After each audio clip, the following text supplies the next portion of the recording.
Hello दोस्तों, स्वागत है आपका हमारे यूट्यूब चैनल ओनली स्टडी ज्ञान में। आज हम देखने वाले हैं 12th क्लास इकोनॉमिक्स का सेकंड चैप्टर उपभोक्ता व्यवहार और मांग।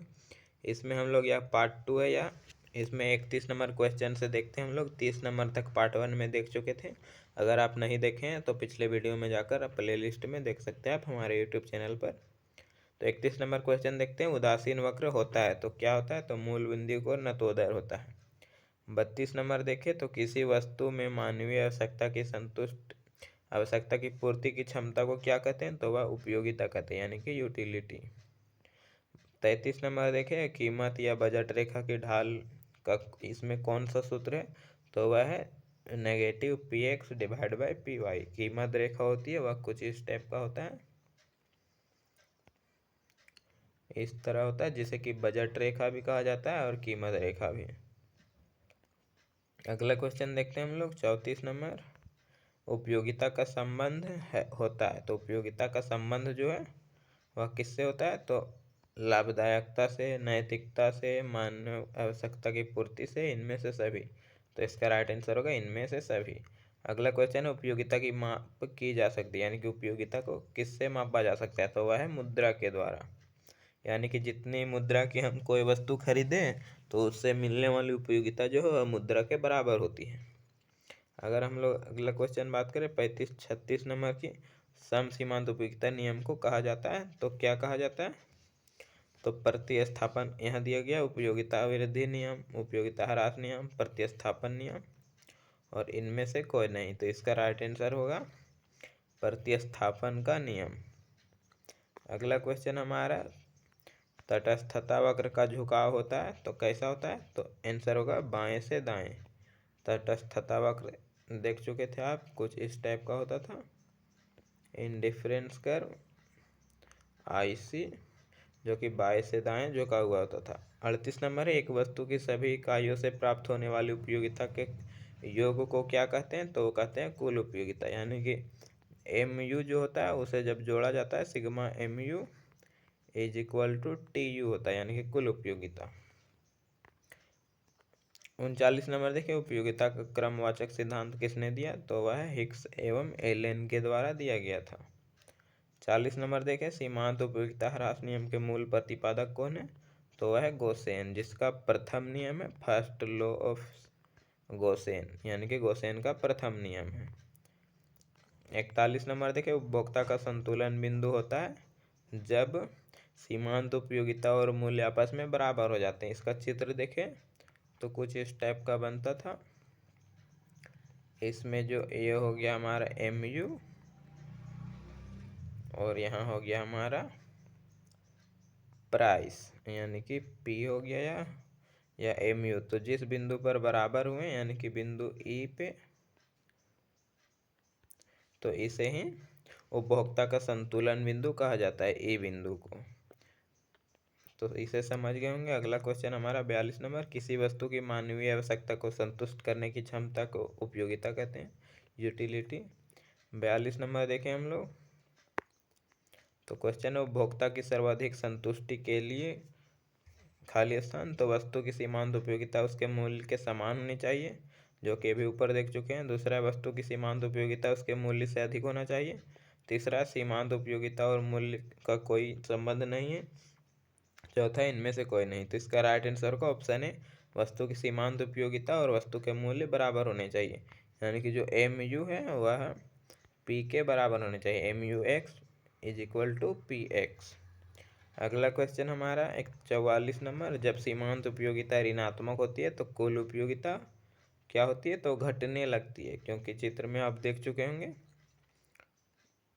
यह TU हो गया और यहाँ से MU। तो जब यहाँ पे जो सीमांत उपयोगिता ऋणात्मक हो जाती है, यहाँ से देखिए यहाँ से घटने लगती है, इधर का पार्ट जो ही बच गया घटने लगता है, तो यह है जो घटने लगता है, ऋणात्मक होने लगता है, घटता है। 45 नंबर देखें हम लोग सम सीमांत उपयोगिता नियम के अनुसार उपभोक्ता के संतुलन की शर्त है।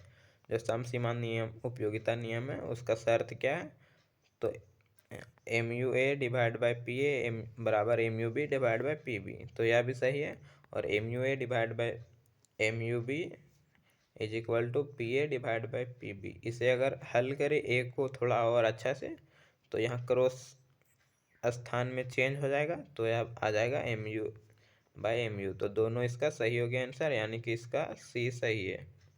अगला क्वेश्चन देखें 46 नंबर। तो मार्शल के अनुसार किसी वस्तु की उपयोगिता को खाली स्थान तो मुद्रा में मापा जा सकता है और फिर संख्या के रूप में मापा जा सकता है, यानी कि ऑप्शन नंबर डी सही है, ए एवं सी। अगला क्वेश्चन देखें 47 नंबर। तो मांग में परिवर्तन का कौन सा कारण है? तो राइट आंसर है उपभोक्ता की आय में परिवर्तन, संबंधित वस्तु की कीमत में परिवर्तन और जनसंख्या परिवर्तन वृद्धि, यानी कि ऑप्शन नंबर डी। अगला क्वेश्चन देखिए, जब मांग में संकुचन तब होता है जब कीमत बढ़ती है और मांग घटने लगती है। 39 नंबर क्वेश्चन देखें, मांग की लोच की माप निम्नलिखित में से किस विधि से हो सकती है? कुल व्यय रीति, प्रतिशत या अनुपातिक विधि, बिंदु रीति। तो इसका राइट आंसर है इनमें से सभी, क्योंकि 3 विधि थी मांग की लोच मापने की। अगला क्वेश्चन हमारा है सापेक्ष मांग लोचदार मांग को व्यक्त करता है। तो राइट आंसर है change in Q divide by Q greater than change in P divide by P। अगला क्वेश्चन देखें 51 नंबर। तो निम्नांकित उदाहरण में कीमत लोच क्या है, ज्ञात करना है। यहाँ कीमत दिया गया वस्तु की 5 4 और वस्तु की मांग दिया गया 10। तो कीमत जब 5 था तो मांग हो रहा था वस्तु की 10, कीमत घटकर 4 हुआ तो वस्तु की मांग बढ़कर 15 हो गया। तो कीमत में 1 का माइनस हुआ और मांग में 5 का प्लस हुआ, +5। तो इसे निकालेंगे तो माइनस आएगा 2, यानी कि यहाँ -2.5 आएगा, क्योंकि जो कीमत है अगर मांग में देखें तो इसमें 50% की वृद्धि हुआ था, क्योंकि 10 से 15 हुआ तो 50% बढ़ गया, आधा। लेकिन कीमत जो है वह आधा नहीं बढ़ा था, आधा घटा नहीं था या कुछ ही मात्रा में घटा था। इसे हल करेंगे आप फॉर्मूला से इसका, तो आप निकाल सकते हैं इसे। अगला क्वेश्चन हमारा है मांग की लोच मापने के लिए प्रतिशत या फिर अनुपातिक रीति का प्रतिपादन किसने किया? तो वह फलक्स के द्वारा किया गया था।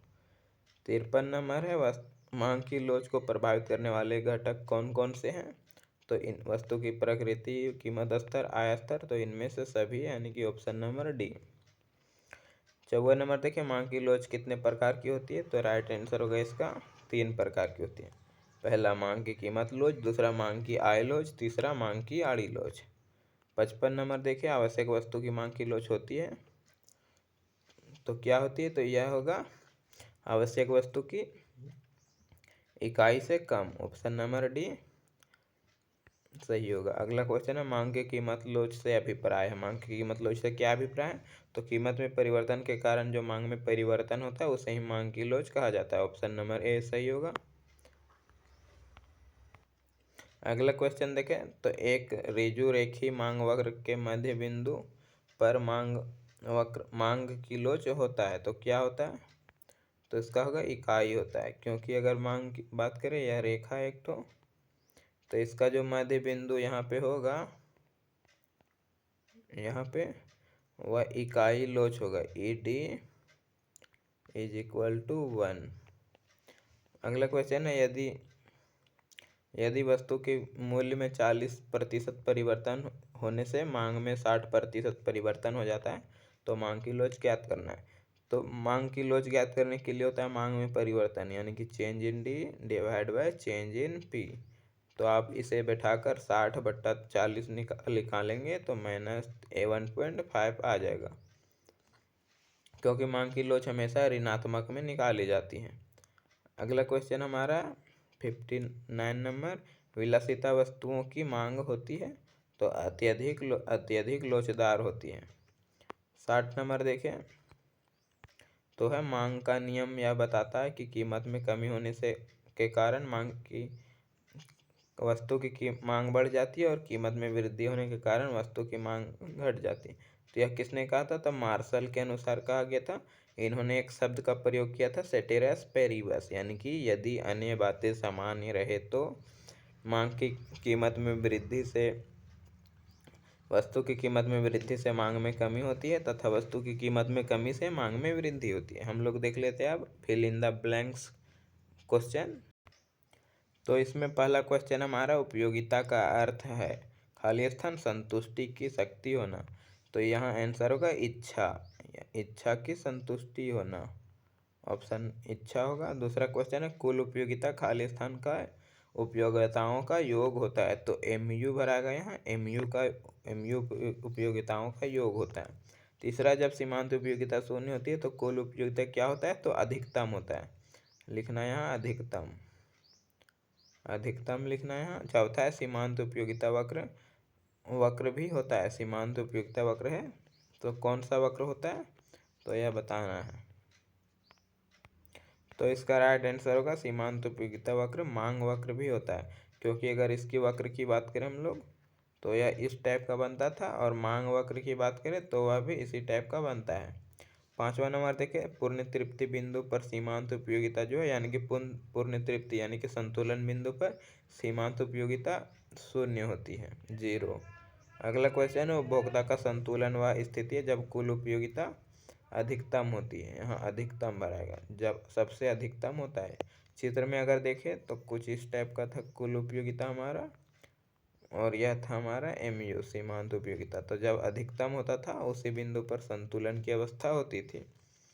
अगला 7 नंबर है उदासीन वक्र मूल बिंदु को और खाली स्थान होता है, तो उदासीन वक्र चित्र में देख ले तो इस टाइप का होता था IC, तो मूल बिंदु की ओर अवनतोदर होता था, यहाँ होगा अवनतोदर।